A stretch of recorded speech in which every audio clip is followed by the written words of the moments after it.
কায়েন বাসা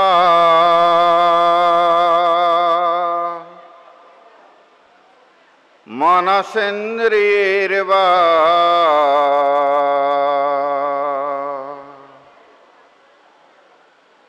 বুদ্ধ্যাত্মনা বা প্রকৃতি স্বভাবা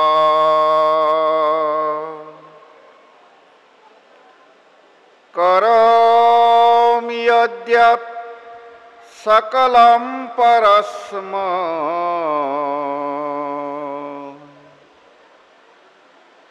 নারায়ণায়েতি সমর্পয়ামি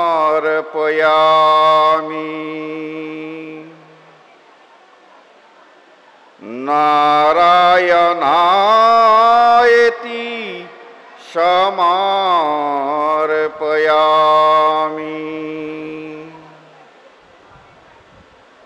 রাষ্ট্রায়েতি সমর্পয়ামি।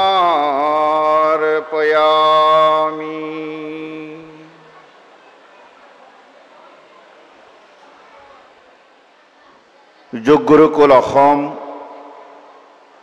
আৰু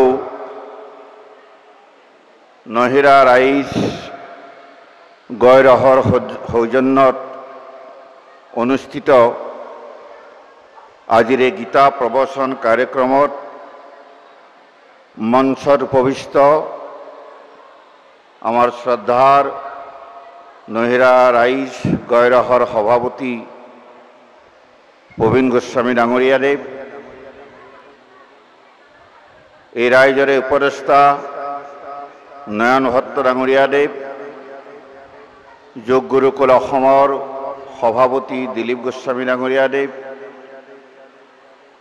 আজিৰ এই সভাত উপস্থিত থকা মোৰ জ্যেষ্ঠ শ্ৰেষ্ঠ গুৰু সদৃশ গুণীজ্ঞানী ব্যক্তিসকল, আই মাতৃসকল, মৰমৰ ছাত্ৰ ছাত্ৰী আৰু যুৱ বন্ধুসকল,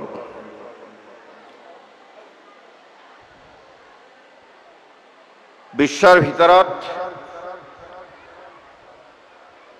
সকলো ভাষা সকলো দেশতে সমাদৃত এখন গ্ৰন্থ হৈছে গীতা। আজিৰ পৰা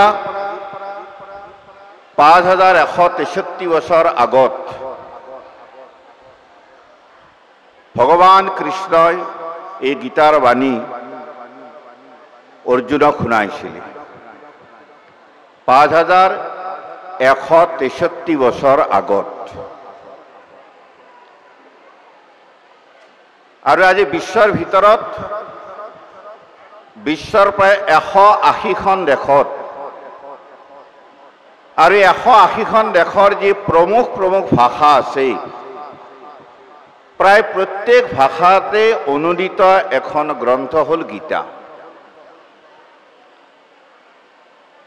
প্ৰায় 180খন দেশৰ যুৱক যুৱতীসকলে, শিক্ষিত যুৱক যুৱতীসকলে গীতাৰ ওপৰত অধ্যয়ন আৰম্ভ কৰিছে আৰু গীতাৰ প্ৰেৰণা লৈ নিজৰ জীৱন গঢ়িবলৈ সংকল্প লৈছে। আৰু 5163 বছৰ ধৰি আমাৰ ভাৰতবৰ্ষতো গীতাৰ ওপৰত অধ্যয়ন, গীতাৰ ওপৰত চৰ্চা চলি আহিছে। আৰু আমিও পৰম সৌভাগ্য যে এই অঞ্চলত জন্মগ্ৰহণ কৰিছোঁ, নহিৰা অঞ্চলত জন্মগ্ৰহণ কৰিছোঁ। এইকাৰণে সৌভাগ্য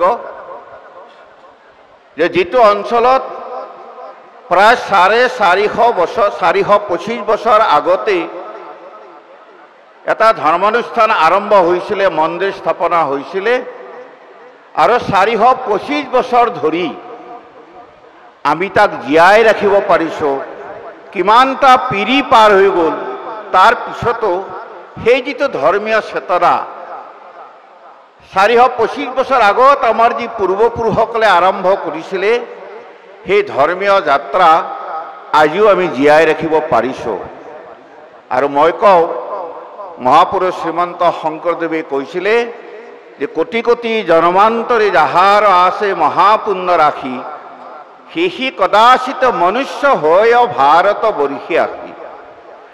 এই ভাৰতবৰ্ষত যদি জন্মগ্ৰহণ কৰিব লাগে, মনুষ্য হিচাপে যদি জন্মগ্ৰহণ কৰিব লাগে, তেতিয়াহ'লে কৌটি কৌটি বছৰ পুণ্যৰ কাম কৰিব লাগিব আৰু কৌটি কৌটি বছৰৰ পুণ্যাৰ্জনৰ ফলতহে মনুষ্যৰূপে ভাৰতবৰ্ষত জন্মগ্ৰহণ কৰিব পাৰে।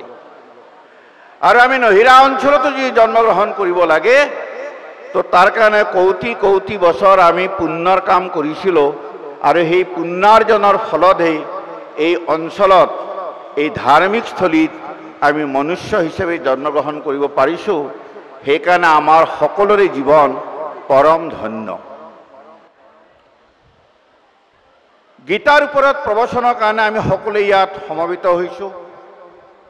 মই আৰম্ভণিতে কৈ লওঁ যে মই কোনো সংস্কৃতৰ পণ্ডিত নহয়, গীতাৰ ওপৰত অগাধ অধ্যয়ন আছে তেনেকুৱা কোনো ব্যক্তি মই নহয়। কিন্তু এটা সাংস্কৃতিক ধাৰ্মিক সংগঠনৰ কাম কৰিবলৈ বিভিন্ন গাঁৱে গাঁৱে যেতিয়া যাওঁ, আপোনালোকৰ নিচিনা যেতিয়া জ্ঞানী গুণী জ্যেষ্ঠ শ্ৰেষ্ঠ ব্যক্তিসকলক লগ পাওঁ, তেখেতসকলৰ মুখৰ পৰা গীতা সম্পৰ্কে যিবিলাক কথা শুনো, সেই কথাখিনিকে মই আপোনালোকৰ সন্মুখত ৰাখিব বিচাৰিছোঁ। শাস্ত্ৰত কৈছে তদীয়ায় বস্তু গোবিন্দম তুভ্যম এব সমৰ্পয়ামি। হে গোবিন্দ, তোমাৰ পৰা শুনা কথাখিনি মই পুনৰ তোমাৰ সন্মুখলৈকে ঠেলি দিলোঁ। তো গীতাত আছে কি? গীতা সম্পৰ্কে আমাৰ সমাজত এটা ভ্ৰান্ত ধাৰণা আছে। আজিও সেই ধাৰণা একেবাৰে শেষ হৈ যোৱা নাই। বহুতে কয় যে গীতা ডেকা বয়সত গীতা পঢ়িব নাপায়, ছাত্ৰ বয়সত গীতা পঢ়িব নাপায়। কিয়? যে গীতা পঢ়িলে মানুহ পাগল হৈ যায়, গীতা পঢ়িলে সংসাৰৰ প্ৰতি বৈৰাগ্য ভাৱ আহে, গীতা পঢ়িলে মানুহ সন্ন্যাসী হৈ যায়। সেইকাৰণে ডেকা বয়সত গীতা নপঢ়িবা, ছাত্ৰ অৱস্থাত গীতা নপঢ়িবা। আৰু গীতা কেতিয়া পঢ়িব লাগে? বুঢ়া বয়সত। এই এটা ভ্ৰান্ত ধাৰণা আমাৰ সমাজৰ মাজত আজিও বহু ঠাইত চলি আছে যে ডেকা বয়সত গীতা পঢ়িব নালাগে, বুঢ়া বয়সতহে গীতা পঢ়িব লাগে।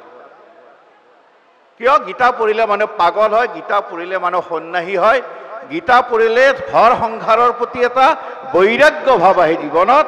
সেইকাৰণে গীতা পঢ়িব নাপায় বুলি কয়। বহু ঠাইত আকৌ গীতা মহিলাসকলে গীতা পঢ়িব নাপায়। এয়া চব ভ্ৰান্ত ধাৰণা। গীতা কেৱল বুঢ়া বয়সতে গীতা পঢ়িব লাগে, এইটো এটা ভুল ধাৰণা। ছাত্ৰ অৱস্থাত সৰুৰ পৰাই গীতা পঢ়িব লাগে। গীতা পঢ়িলে মানুহে কেতিয়াও সংসাৰৰ প্ৰতি বৈৰাগ্য ভাৱ নাহে, গীতা পঢ়িলে মানুহ কেতিয়াও সন্ন্যাসী হৈ নাযায়, গীতা পঢ়িলে মানুহ কেতিয়াও পাগল নহয়। সেইকাৰণে ব্যৱহাৰিক জীৱনত গীতা ইয়াৰ ওপৰত বৰ্তমান সময়ত চিন্তা চৰ্চা কৰাৰ প্ৰয়োজন হৈ পৰিছে। গীতাত আছে কি?